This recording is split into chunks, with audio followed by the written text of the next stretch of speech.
बैंगन की ये रेसिपी बहुत ही मुनफरिद है क्योंकि आज हम बनाने वाले हैं हैदराबादी अचारी मसाले वाले चटखारेदार आलू बैंगन का बहुत ही मज़ेदार सा सालन, जिसे आप एक बार बना लेंगे तो बार बार ही बनाने पर मजबूर हो जाएंगे। तो किस तरह बनेगा, बिना टाइम ज़ाया किए चलिए रेसिपी को स्टार्ट करते हैं। बिस्मिल्लाहिर्रहमानिर्रहीम। इसके लिए कुछ मसाले आपको चाहिए होंगे, जिसमें कलौंजी है चौथाई खाने का चम्मच है, सौंफ आधा खाने का चम्मच, ज़ीरा आधा खाने का चम्मच है, और यहाँ पर मेरे पास है राई दाना, येलो वाला है ये, तो ये आपने लेना है चौथाई खाने का चम्मच।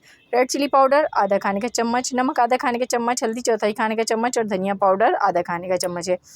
यहाँ पर बैंगन है, ये मैंने इस तरीके के कट कर लिए हैं और इनको 2 से 3 बार आपने पानी में से अच्छी तरह से निकाल देना है ताकि इनकी कड़वाहट दूर हो जाए।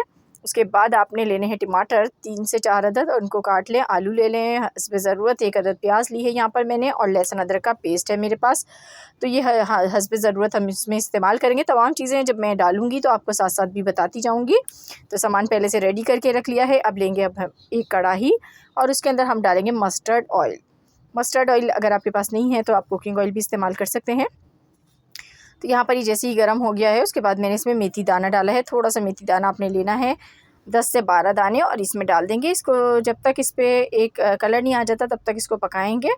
जैसे ही कलर आया, मैंने जो बाकी मसाले रखे थे कलौंजी, सौंफ, ज़ीरा और राई दाना, वो डाल दिया। उसके बाद मैंने इसमें प्याज शामिल कर दी है और इसको डाल के हमें फ्राई करना है प्याज को। तो इसको हमने चम्मच चलाते रहना है। यहाँ पर टमाटर मैंने देखे 3 कट किए हुए थे, तो इसके अंदर ये मसाला मैं शामिल कर दूँगी जो कि मैंने आपको सबसे पहले बताया था। इसमें रेड चिली पाउडर है, सॉल्ट है, हल्दी है और साथ में धनिया पाउडर है, ये 4 चीज़ें हैं। साथ ही लहसुन अदरक का पेस्ट मैंने लिया है छोटा आधा खाने का चम्मच, ये भी इसमें डाल दूँगी और साथ ही मैं इसमें थोड़ा सा पानी शामिल करूँगी। अब जैसे ही देखें प्याज पे कलर आना शुरू होगा, प्याज अपना कलर चेंज करेगी, तो ये गोल्डन ब्राउन कलर की हो गई है, तो इसके अंदर मैं डालूँगी 3 अदद साबुत लाल मिर्चें गोल वाली।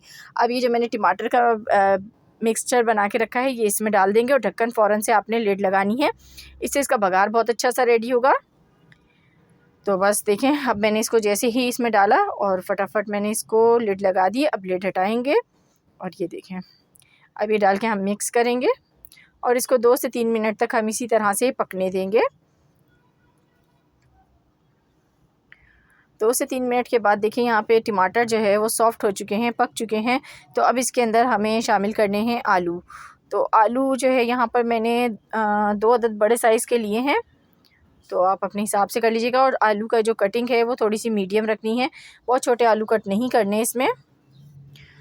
और ये जैसे ही देखें ये अब भुनना शुरू हो गया है, पानी इसका ख़त्म हो गया मसाले का, तो अब जो है इसके अंदर हमें बैंगन शामिल करने हैं। तो बैंगन जो है वो अच्छी क्वालिटी के इस्तेमाल करेंगे तो सालन बहुत मज़ेदार बनेगा बैंगन का आपका। आप लोगों से मेरी छोटी सी रिक्वेस्ट भी होती है, मेरी वीडियोस अगर आप लोगों को पसंद आती हैं तो मेरी वीडियोस को लाइक और चैनल को ज़रूर सब्सक्राइब कर दिया करें मज़ीद अच्छी वीडियोस देखने के लिए। जब अच्छी तरह से मसाला भुन जाए तो ही आपने इसमें बैंगन शामिल करने हैं, और बैंगन पहले से कट करके पानी में भिगोएंगे तो इसकी कड़वाहट जो है वो बहुत अच्छे से दूर हो जाती है। थोड़ा सा नमक डाल के रख दें तो बैंगन जो है आपके कड़वे नहीं बनेंगे, बस बैंगन जो है कच्चे होने चाहिए, ज़्यादा बीज वाले ना हो। अब यहाँ पर देखें मैंने सारे बैंगन डाल के और इसमें बिल्कुल भी पानी शामिल नहीं किया था और इसको मैंने पकने के लिए रख दिया था 10 मिनट के लिए। यहाँ पे देखें पानी इसने खुद अपना छोड़ा है बैंगनों ने, बैंगन में पानी नहीं डलता पकाते टाइम। तो अब इसी में ये पक चुके हैं और ये देखें कितना पानी भी इसमें आ चुका है। तो जो पानी है ना, इसको हमें ड्राई करना है, और बैंगन भी हमारे गल चुके हैं इस टाइम और हमारे आलू भी गल चुके हैं।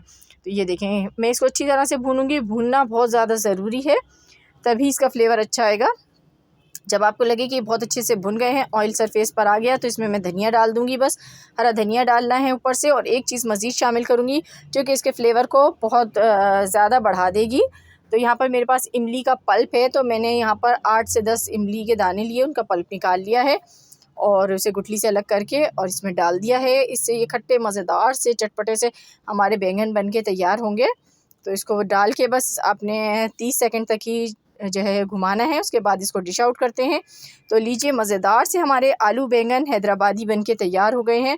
खाने में बहुत मज़ेदार है, चावल के साथ खाइए या फिर इसको खाइए आप रोटी के साथ, खा के आपको आने वाला है बहुत ही मज़ा। तो ज़रूर ट्राई कीजिएगा। इजाज़त दीजिए, दुआओं में याद रखिएगा। अल्लाह हाफ़िज़।